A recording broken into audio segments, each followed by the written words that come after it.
Olá, seja muito bem-vindo.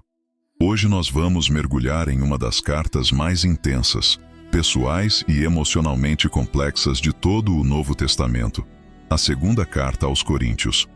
Aqui não encontramos apenas doutrina organizada ou instruções eclesiásticas. Encontramos um apóstolo ferido. Encontramos uma comunidade dividida. Encontramos acusações, lágrimas, reconciliações, defesa de autoridade, relatos de sofrimento extremo e uma das declarações mais profundas já escritas sobre fraqueza e poder espiritual. Mas antes que essa história comece, é necessário voltar ao mundo real em que ela foi escrita. O cenário é o Império Romano do século I. As rotas comerciais estavam consolidadas. As cidades gregas ainda preservavam influência cultural profunda, e Roma governava com estrutura administrativa rígida. A paz romana, a chamada Pax Romana, permitia a circulação de pessoas e ideias com relativa segurança. Nesse contexto, o cristianismo ainda era visto como um movimento interno do judaísmo, mas começava a se espalhar para territórios predominantemente gentílicos. Corinto era uma cidade estratégica. Reconstruída por Júlio César em 44 a.C., tornou-se uma das cidades mais ricas da Grécia. Localizada entre dois portos importantes, funcionava como ponte comercial entre o Oriente e o Ocidente. Era cosmopolita, próspera, culturalmente influenciada pelo pensamento grego e marcada por forte diversidade religiosa. Templos dedicados a diversas divindades conviviam lado a lado. O ambiente moral era amplamente conhecido por sua permissividade. Paulo havia fundado a igreja em Corinto durante sua segunda viagem missionária, permanecendo ali cerca de 18 meses. A primeira carta aos Coríntios já havia tratado de divisões internas, imoralidade, abuso dos dons espirituais e conflitos teológicos. Mas após aquela carta, a situação não melhorou de imediato. Pelo contrário, surgiram novos conflitos. Entre 1ª e 2ª Coríntios, Paulo realizou uma visita dolorosa à cidade. Durante essa visita, enfrentou oposição direta, possivelmente de líderes que questionavam sua autoridade apostólica. Depois disso, escreveu uma carta severa, hoje não preservada, enviada com Tito. Essa carta buscava confrontar a igreja e restaurar disciplina. A segunda carta aos Coríntios nasce exatamente nesse contexto de tensão, reconciliação parcial e necessidade de reafirmação apostólica. A data provável de composição situa-se por volta de 55-56 d.C., escrita provavelmente da Macedônia, após Paulo reencontrar Tito e receber notícias da reação da igreja. O público-alvo original era a comunidade cristã de Corinto e regiões da Acaia. Mas o conteúdo revela algo além de simples instruções. Revela o coração pastoral de um apóstolo pressionado, atacado e, ainda assim, profundamente comprometido com a verdade do Evangelho. O que torna essa carta única dentro da Bíblia é seu tom pessoal. Nenhuma outra carta paulina expõe tantos sentimentos, angústias, fraquezas e defesas pessoais do autor. É uma obra marcada por contrastes, consolo e sofrimento, fraqueza e poder, tristeza e alegria, reconciliação e advertência. É nesse cenário que a narrativa começa. Neste estudo, você vai entender o que realmente aconteceu entre Paulo e os coríntios após a primeira carta, o significado da visita dolorosa, o propósito da carta severa, porque Paulo defende tanto sua autoridade apostólica, o contexto da coleta para Jerusalém e o famoso trecho sobre o espinho na carne.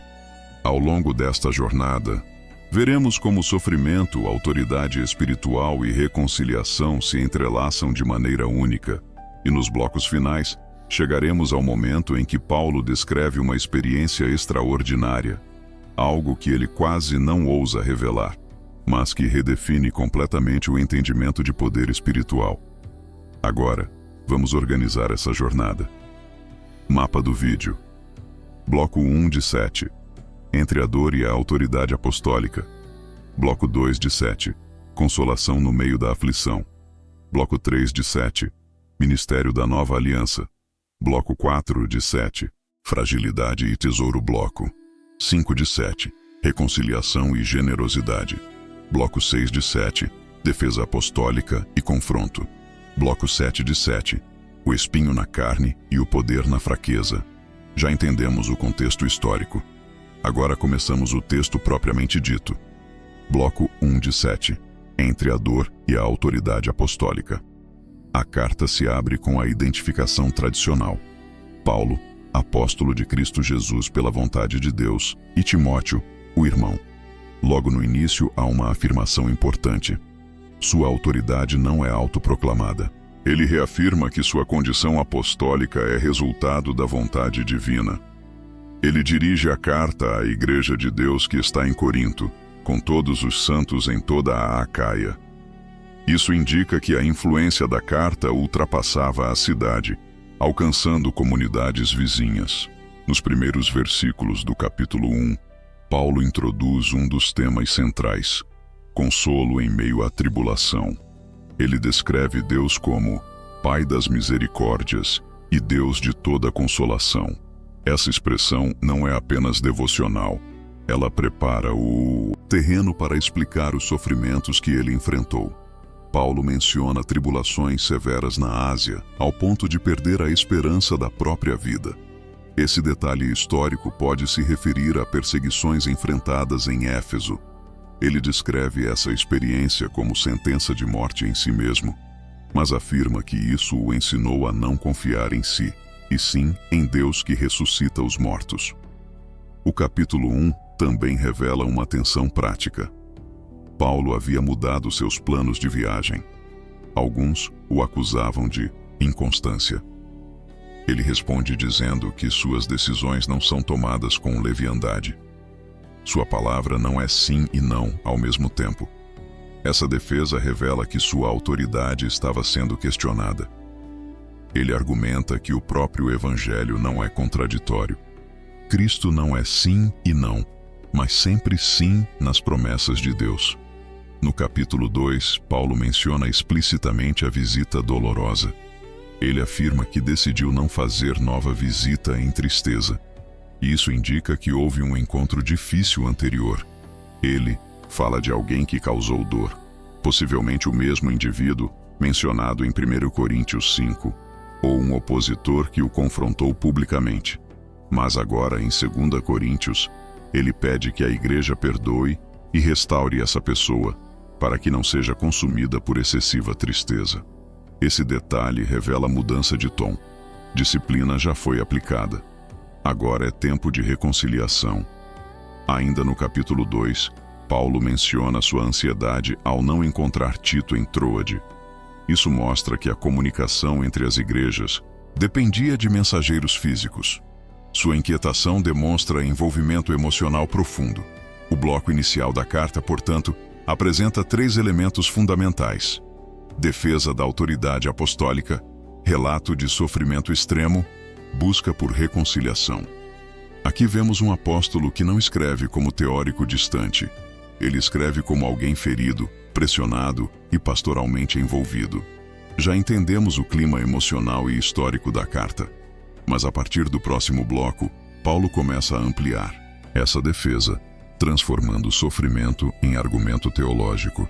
E é aí que o ministério da Nova Aliança começa a ganhar forma mais profunda. Bloco 2 de 7. Consolação no meio da aflição.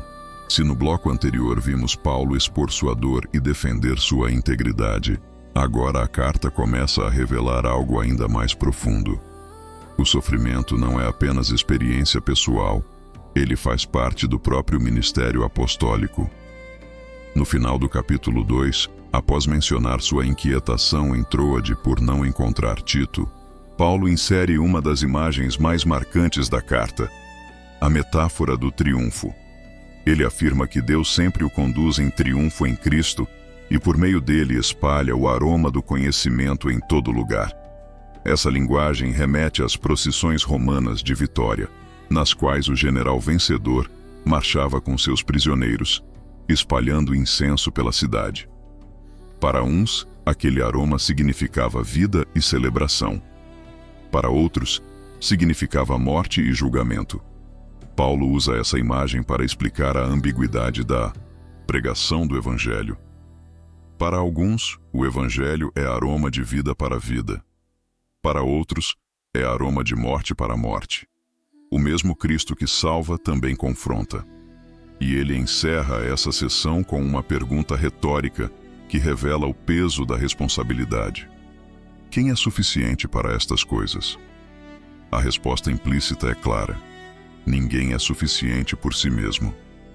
No início do capítulo 3, Paulo volta à questão da autoridade.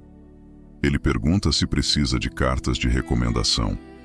Evidentemente, alguns opositores estavam usando credenciais formais para se legitimar. Paulo responde dizendo que a própria igreja de Corinto é sua carta, escrita não com tinta, mas com o Espírito do Deus vivo, não em tábuas de pedra, mas em tábuas de carne, no coração. Essa comparação introduz um dos temas centrais da carta, o contraste entre antiga e nova aliança. Ele afirma que sua suficiência não vem de si mesmo, mas de Deus, que o tornou ministro de uma nova aliança, não da letra, mas do Espírito. A letra mata, o Espírito vivifica.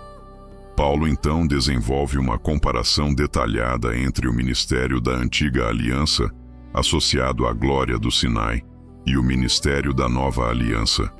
Ele menciona Moisés, cujo rosto resplandecia ao descer do monte, mas cuja glória era transitória. Se aquela glória já era impressionante, quanto maior não seria a glória do ministério do Espírito. Ele afirma que há um véu sobre o entendimento quando a antiga aliança é lida sem Cristo. Esse véu só é removido em Cristo. A imagem do véu funciona como símbolo de limitação espiritual, não apenas histórica, mas também interpretativa. No final do capítulo 3 surge uma das declarações mais conhecidas da carta. Onde está o Espírito do Senhor, aí há liberdade. E ele conclui dizendo que todos, contemplando como por espelho a glória do Senhor, são transformados de glória em glória na mesma imagem. O capítulo 4 continua a linha argumentativa.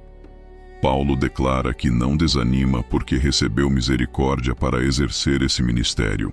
Ele rejeita práticas ocultas, manipulação da palavra de Deus ou distorção da mensagem. O Evangelho é proclamado com clareza, mas ele reconhece que, se o Evangelho está encoberto para os que se perdem, cujo entendimento foi cegado.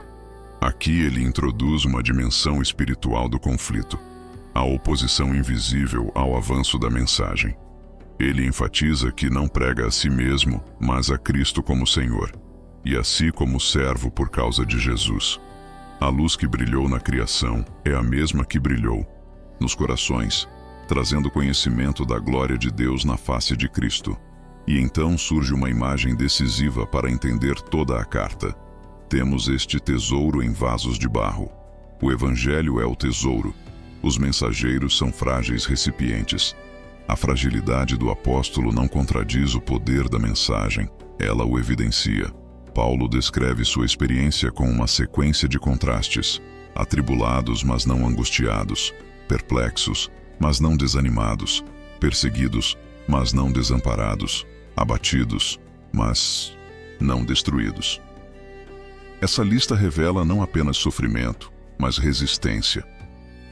Ele afirma que carrega sempre no corpo a morte de Jesus, para que a vida de Jesus também se manifeste. A morte opera nele, a vida opera nos coríntios. O sofrimento apostólico tem dimensão representativa. O capítulo 4 termina com uma perspectiva escatológica. Ele fala de leve e momentânea tribulação produzindo o eterno peso de glória. Não se fixa nas coisas visíveis, mas nas invisíveis. Encerramos este bloco com 4 pilares estabelecidos. O ministério como procissão de triunfo paradoxal. A nova aliança como ministério do Espírito. A liberdade que vem da revelação em Cristo. O tesouro em vasos de barro. Até aqui, vimos como Paulo transforma ataques pessoais em reflexão teológica profunda. Ele não responde apenas com defesa, ele responde com teologia da nova aliança. Mas os próximos acontecimentos ampliam ainda mais essa tensão entre fragilidade humana e esperança eterna. Até aqui, acompanhamos como o sofrimento de Paulo não era sinal de fracasso, mas parte do próprio ministério que lhe foi confiado. Vimos a tensão entre fraqueza e poder, entre oposição e triunfo, entre letra e espírito. Mas o que começa a se revelar agora aprofunda ainda mais essa jornada. Porque Paulo não apenas fala de sofrimento, ele fala da esperança que sustenta quem atravessa esse sofrimento. Os próximos eventos não ampliam apenas a defesa apostólica. Eles revelam como a perspectiva eterna redefine completamente a dor presente. Se você está acompanhando essa jornada até aqui, escreva nos comentários o que mais chamou sua atenção até este ponto. E se este tipo de estudo bíblico é importante para você, inscreva-se no canal e deixe seu like. Isso ajuda esta mensagem a alcançar ainda mais pessoas. Agora, a história continua. Bloco 3 de 7. Ministério da Reconciliação e Esperança Eterna. Se no bloco anterior Paulo apresentou o contraste entre fragilidade e glória, agora ele aprofunda a dimensão futura dessa tensão. O início do capítulo 5 desloca o olhar do sofrimento presente para a esperança escatológica. Ele utiliza a metáfora da casa terrestre deste tabernáculo. A linguagem remete a uma tenda, estrutura temporária, frágil, desmontável. Essa imagem representa o corpo humano em sua condição atual. Em contraste, ele fala de um edifício vindo de Deus, casa não feita por mãos, eterna nos céus. O contraste entre tenda e edifício revela a diferença entre transitoriedade e permanência. Paulo afirma que, enquanto estamos nessa tenda, gememos, desejando revestir-nos da habitação celestial. Não se trata de desejo de dissolução, mas de transformação. Ele não fala de anulação da existência física, mas de revestimento, linguagem que sugere continuidade e glorificação. Ele afirma que Deus nos deu o Espírito como penhor, como garantia antecipada dessa realidade futura. A presença do Espírito no presente confirma a esperança futura.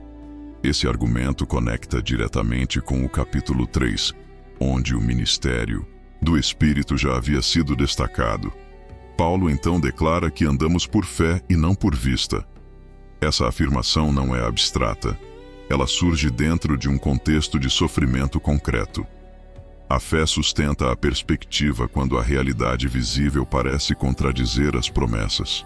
Ele menciona o tribunal de Cristo, diante do qual todos comparecerão para receber segundo o que fizeram por meio do corpo. Essa referência reforça a responsabilidade ética da vida cristã e introduz a dimensão de prestação de contas futura. A partir do versículo 11 do capítulo 5, Paulo retorna ao tema da motivação apostólica. Ele afirma que o amor de Cristo o constrange. Essa expressão sugere impulso, pressão interna, urgência. Ele apresenta uma declaração central. Se alguém está em Cristo, nova criatura é. As coisas antigas passaram, tudo se fez novo. Aqui o argumento muda do plano individual para o plano universal.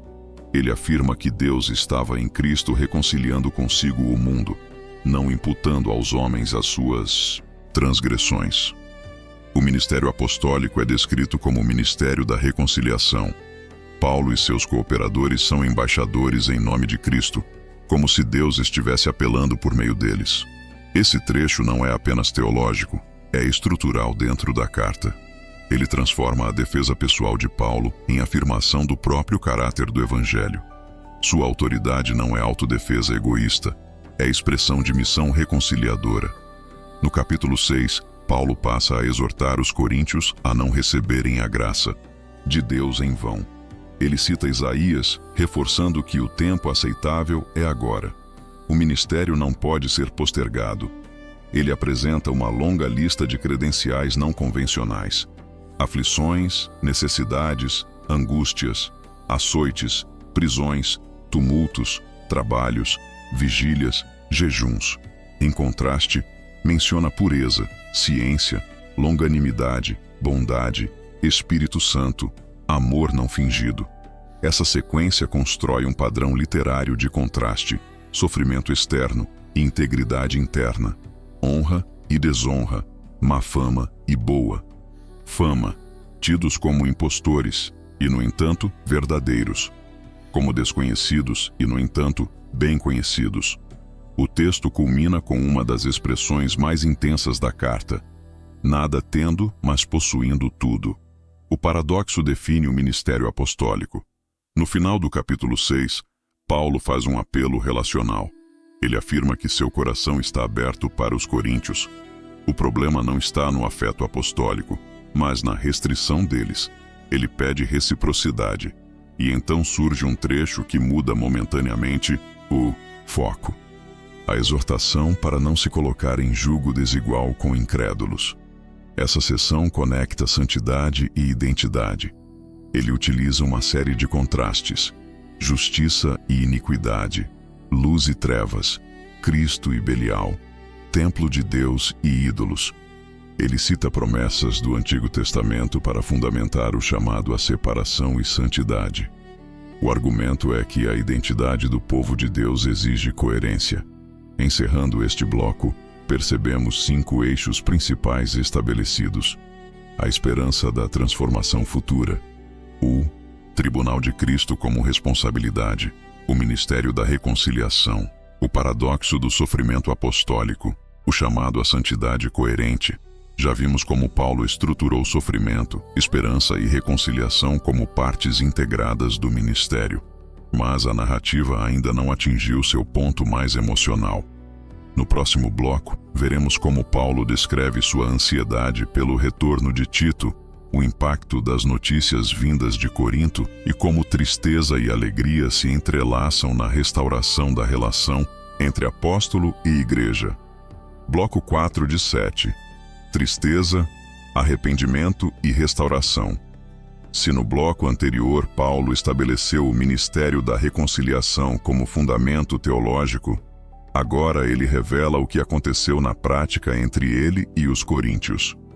O capítulo 7 funciona como desdobramento emocional da tensão iniciada nos capítulos 1 e 2. Ele começa retomando a ideia de purificação e santidade. Após citar promessas do Antigo Testamento sobre Deus habitar entre seu povo, Paulo exorta a purificação de toda impureza da carne e do espírito, aperfeiçoando a santidade no temor de Deus. A santidade aqui não é conceito abstrato. Ela está ligada à identidade comunitária e à fidelidade relacional. Logo em seguida, ele volta ao apelo pessoal. Recebei-nos em vosso coração. Ele reafirma que não prejudicou ninguém, não corrompeu ninguém, não explorou ninguém. Essa defesa revela que as acusações contra ele provavelmente envolviam suspeitas de manipulação ou interesse financeiro. O tom muda quando Paulo começa a falar de sua alegria ao reencontrar Tito. Ele descreve sua angústia na Macedônia, conflitos externos, temores internos.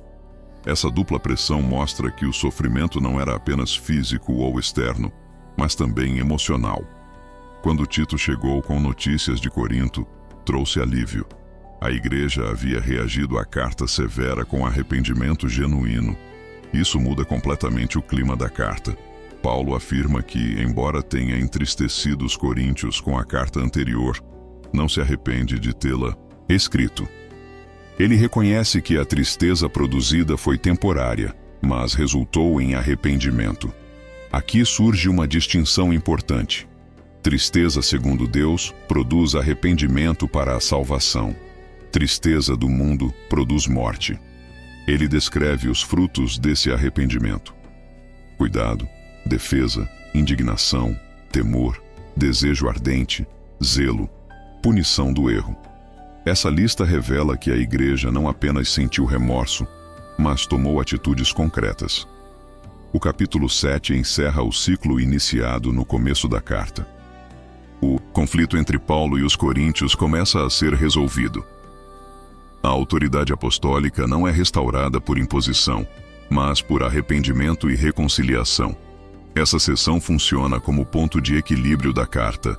Até aqui vimos defesa, sofrimento, reconciliação teológica. Agora vemos reconciliação prática. Encerramos este bloco com 3 movimentos decisivos: tristeza que produz arrependimento, restauração da confiança, consolação mútua entre Paulo e a igreja. A tensão inicial começa a se dissipar, mas a carta ainda não terminou sua jornada. E o que vem a seguir muda novamente o foco da narrativa. Agora para uma questão concreta que envolve generosidade, compromisso e unidade entre igrejas. Neste ponto da narrativa, tudo o que aconteceu até aqui começou a preparar o cenário para algo ainda maior. A dor, a carta severa, o arrependimento e a reconciliação não eram apenas questões pessoais. Elas estavam conectadas a uma missão mais ampla. Os próximos acontecimentos não apenas continuam essa jornada. Eles revelam como a igreja de Corinto poderia demonstrar, de forma prática, a transformação que dizia ter experimentado. Se você está acompanhando até este momento, escreva Amém nos comentários. E se este estudo está ajudando você a entender melhor as Escrituras, inscreva-se no canal e deixe seu like. Agora, prepare-se, porque o que acontece a seguir conecta generosidade, unidade e maturidade espiritual de maneira decisiva. No próximo bloco, veremos como Paulo introduz a coleta para os santos em Jerusalém e transforma a contribuição financeira em expressão concreta da graça. Bloco 5 de 7. Graça, generosidade e unidade entre igrejas. Com a reconciliação restaurada, Paulo desloca o foco para uma questão prática que já vinha sendo preparada desde a primeira carta: a coleta para os santos em Jerusalém. Os capítulos 8 e 9 formam um bloco coeso dentro da epístola, revelando que a maturidade espiritual também se expressa em compromisso concreto. Paulo inicia o capítulo 8, apresentando o exemplo das igrejas da Macedônia. Ele descreve como, em meio à profunda tribulação e extrema pobreza, elas transbordaram em riqueza de generosidade. O contraste é intencional: pobreza material coexistindo com abundância espiritual. Ele afirma que contribuíram além das próprias forças, espontaneamente, rogando pela graça de participar da assistência aos santos. Aqui a contribuição é chamada de graça, não de obrigação. A palavra usada enfatiza a participação em algo maior que si mesmos. Paulo relembra aos coríntios que eles haviam começado essa iniciativa anteriormente. Eles tinham demonstrado disposição inicial, mas agora era tempo de completar o que haviam começado. Ele deixa claro que não está impondo mandamento, mas testando a sinceridade do amor deles. O argumento central aparece no versículo 9 do capítulo 8. Conheceis a graça de nosso Senhor Jesus Cristo, que sendo rico, por amor de vós se fez pobre. A base teológica da generosidade é o próprio Evangelho. O modelo não é pressão externa, mas a encarnação e autoentrega de Cristo. Paulo então trata da questão da administração da coleta. Ele menciona Tito e outros irmãos enviados para organizar a contribuição. Isso revela preocupação com transparência financeira. Ele afirma que quer evitar qualquer suspeita quanto à administração dos recursos. No capítulo 9, Paulo reforça o princípio da semeadura. Quem semeia pouco, pouco colherá. Quem semeia com fartura colherá. A contribuição deve ser voluntária, não por constrangimento. Deus ama quem dá com alegria. Ele afirma que Deus é poderoso para multiplicar recursos, não apenas para sustento individual, mas para abundância em toda boa obra. A generosidade gera a ação de graças a Deus e fortalece a unidade entre igrejas. A coleta não era apenas ajuda social, ela tinha dimensão simbólica profunda. Igrejas gentílicas auxiliando cristãos judeus em Jerusalém. Isso reforçava a unidade do corpo de Cristo além das barreiras culturais. Encerrando esse bloco, identificamos 4 eixos centrais: generosidade como expressão da graça, transparência na administração, contribuição voluntária e alegre, unidade entre igrejas de contextos distintos. A carta agora parece equilibrada: reconciliação restaurada, generosidade incentivada, unidade fortalecida. Mas ainda existe uma tensão não resolvida, porque nos capítulos seguintes o tom muda novamente. Paulo deixa de lado o tema da coleta e retorna a uma defesa mais direta, e agora mais firme, de sua autoridade apostólica. E é nesse momento que a carta assume seu tom mais confrontativo. Bloco 6 de 7. Defesa apostólica, confronto e autoridade espiritual. Se nos capítulos 8 e 9 o tom foi de encorajamento e cooperação, agora a carta assume uma mudança clara de intensidade.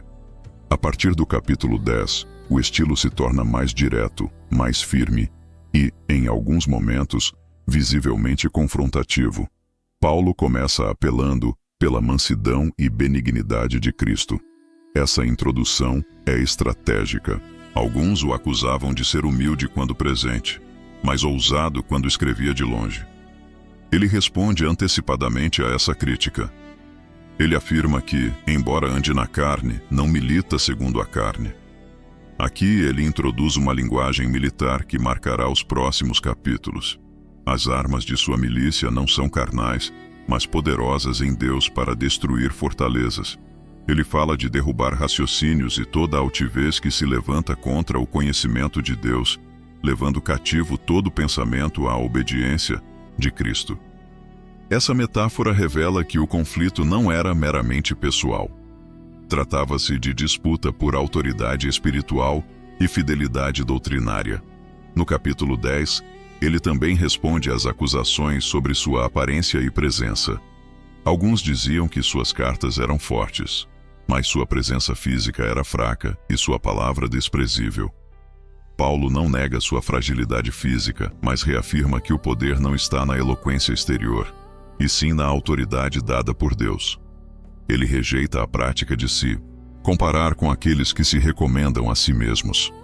Ele afirma que seu campo de atuação foi estabelecido por Deus, incluindo a evangelização de Corinto. Ele não invadiu o trabalho alheio, plantou a igreja. No capítulo 11, o tom se intensifica. Paulo declara que sente zelo pelos coríntios, como quem prometeu uma virgem pura a um só esposo, Cristo. Ele teme que a mente deles seja corrompida como a de Eva pela serpente. Ele menciona outro Jesus, outro Espírito e outro Evangelho. Essa referência indica que falsos apóstolos estavam influenciando a igreja, oferecendo uma versão distorcida da mensagem. Paulo ironicamente chama esses opositores de superapóstolos. Ele não está reconhecendo superioridade real, mas expondo a arrogância deles. Ele reafirma que pode não ser eloquente, mas não é ignorante no conhecimento. Ele lembra que pregou gratuitamente em Corinto, sustentado por outras igrejas, para não ser acusado de interesse financeiro. Em seguida, ele desmonta a credencial dos falsos apóstolos. Eles se disfarçam como ministros de justiça, assim como Satanás se disfarça como anjo de luz. O confronto agora atinge seu ponto mais direto. A partir do versículo 16 do capítulo 11, Paulo faz algo incomum. Começa a gloriar-se, mas deixa claro que está falando como louco. Ele utiliza a linguagem de seus opositores para expor o absurdo da lógica deles. Ele enumera suas credenciais: hebreu, israelita, descendente de Abraão. Mas rapidamente desloca o foco para sofrimentos, trabalhos mais abundantes, açoites, prisões, perigos de morte. Ele menciona 5 vezes ter recebido 40 açoites menos 1, 3 vezes açoitado com varas, 1 vez apedrejado, 3 naufrágios, perigos em rios, salteadores, entre compatriotas, gentios, na cidade, no deserto, no mar, entre falsos irmãos. Ele fala de fadiga, vigílias, fome, frio, nudez e, além disso, o cuidado diário com todas as igrejas, O clímax do capítulo 11 não é uma vitória gloriosa, mas um episódio de fuga. Ele desceu num cesto por uma janela no muro de Damasco para escapar do governador do rei Aretas. Essa imagem encerra a lista não com triunfo, mas com vulnerabilidade. Encerramos este bloco com 4 movimentos decisivos: confronto direto com falsos apóstolos, defesa da autoridade legítima, glória invertida, sofrimento como credencial, vulnerabilidade como marca do verdadeiro ministério. Já vimos Paulo defender sua autoridade, enumerar seus sofrimentos e confrontar opositores, mas ainda falta o ponto mais misterioso e profundo da carta, porque no próximo bloco ele falará de uma experiência extraordinária, algo que ele reluta em revelar, e então apresentará uma frase que redefine completamente o conceito de poder espiritual. E é aí que chegamos ao momento mais conhecido de toda a epístola. Bloco 7 de 7. O espinho na carne e o poder que se aperfeiçoa na fraqueza. Após a longa defesa apostólica do capítulo 11, Paulo entra no capítulo 12 com uma mudança delicada de tom. Ele continua a falar em gloriar-se, mas agora o faz com extrema reserva. Ele menciona uma experiência extraordinária, mas em terceira pessoa: conheço um homem em Cristo. Essa forma indireta já revela algo importante. Ele não deseja que a experiência mística se torne centro de autoridade. Ele afirma que esse homem foi arrebatado até o terceiro céu, expressão que no contexto judaico indicava o céu mais elevado, o paraíso. Ele diz que ouviu palavras inefáveis, que não é lícito ao homem referir. Ou seja, a experiência não pode ser usada como prova pública ou espetáculo espiritual. É significativo que, após relatar essa experiência sublime, Paulo imediatamente desloca o foco para algo oposto: o espinho na carne. Ele afirma que, para que não se exaltasse pela grandeza das revelações, foi-lhe dado um espinho na carne, um mensageiro de Satanás para o esbofetear. A identidade do espinho não é especificada no texto. O que sabemos é que causava sofrimento real e constante. Paulo orou 3 vezes para que fosse removido. A resposta divina é uma das declarações mais conhecidas da carta. A minha graça te basta, porque o meu poder se aperfeiçoa na fraqueza. Essa frase redefine o conceito de autoridade espiritual apresentado nos capítulos anteriores. O verdadeiro poder não se manifesta pela ausência de sofrimento, mas pela sustentação da graça no meio dele. Paulo conclui dizendo que se gloriará nas fraquezas, para que sobre ele repouse o poder de Cristo. Ele lista fraquezas, injúrias, necessidades, perseguições e angústias, e encerra com um paradoxo: quando sou fraco, então é que sou forte. No restante do capítulo 12, Paulo volta à questão prática. Ele afirma que em nada foi inferior aos superapóstolos, embora nada seja. Ele lembra dos sinais, prodígios e maravilhas realizados entre eles. Ele também reforça que nunca foi pesado financeiramente. Sua disposição de visitar novamente Corinto não está motivada por interesse, mas por zelo pastoral. No capítulo 13, a carta se aproxima do encerramento com tom solene. Ele menciona que esta será a 3ª visita. Cita o princípio de que toda acusação deve ser confirmada por 2 ou 3 testemunhas.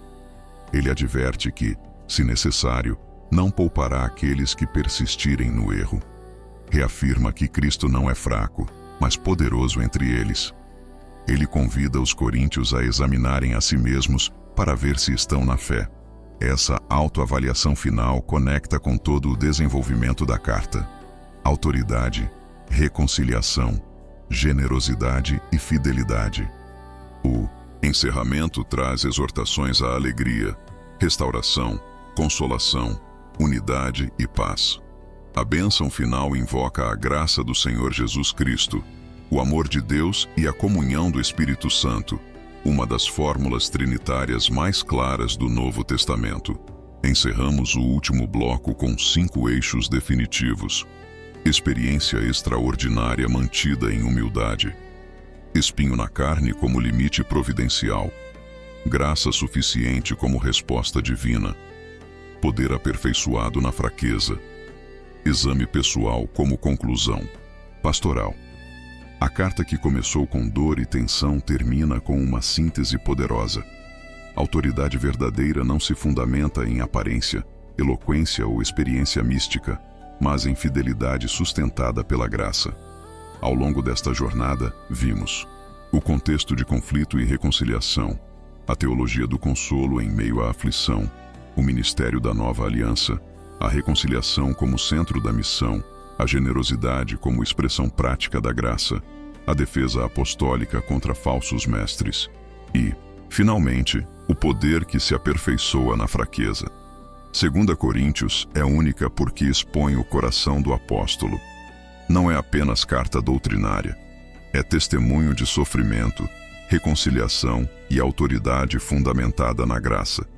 Ela mostra que o ministério cristão não é marcado por ausência de fraqueza, mas por dependência constante da graça divina.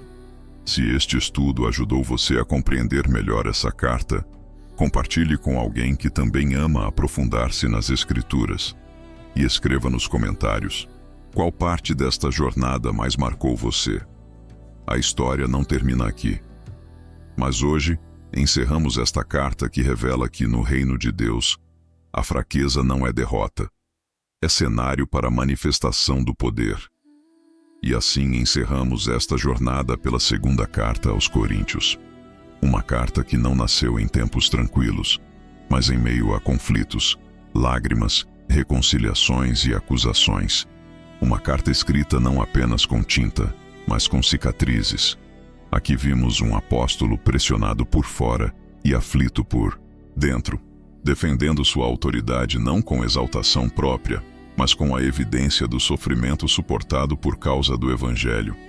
Vimos como o consolo de Deus sustenta quem atravessa tribulações intensas. Vimos como a nova aliança supera a antiga, não pela letra, mas pelo Espírito que transforma. Vimos o ministério da reconciliação como centro da missão cristã. Vimos generosidade como expressão concreta da graça. Vimos confronto contra falsos ensinos. E, finalmente, chegamos ao ponto mais profundo, o espinho que permaneceu, e a graça que foi suficiente. A segunda carta aos Coríntios nos mostra que a autoridade espiritual não se constrói sobre aparência, eloquência ou experiências extraordinárias. Ela se sustenta na fidelidade em meio à fraqueza. O poder que Paulo anuncia não é exibido como espetáculo. Ele repousa silenciosamente sobre quem depende da graça. Agora eu quero ouvir você. O que mais marcou você nessa jornada? Qual parte desta carta falou mais forte ao seu coração? Existe algum trecho que trouxe uma nova compreensão para você? Escreva nos comentários. Suas palavras podem fortalecer outras pessoas que estão acompanhando este estudo. Se você acredita nessa mensagem e deseja afirmar isso publicamente, escreva Amém nos comentários. E mesmo que seja apenas uma palavra simples, deixe seu comentário. Isso ajuda essa mensagem a alcançar ainda mais pessoas. Se este conteúdo edificou sua vida, compartilhe com alguém que também precisa compreender essa carta de forma mais profunda. Às vezes, uma única mensagem enviada no momento certo pode mudar completamente o rumo de alguém. Deixe seu like como forma de apoiar a divulgação da palavra. Esse gesto simples amplia o alcance deste trabalho. E se você deseja apoiar de forma mais direta a continuidade desse projeto, você pode usar o botão Valeu demais, destacar o vídeo quando esse recurso estiver disponível ou tornar-se membro do canal. Seu apoio fortalece a produção de novos estudos bíblicos, novas séries e novos mergulhos nas Escrituras. Cada apoio, cada comentário e cada compartilhamento se torna parte dessa missão de levar a palavra com profundidade e fidelidade. Que a graça do Senhor Jesus Cristo, o amor de Deus e a comunhão do Espírito Santo acompanhem seus passos. E que, assim como Paulo aprendeu, você também descubra que, quando a fraqueza parece maior, é ali que a graça se revela suficiente.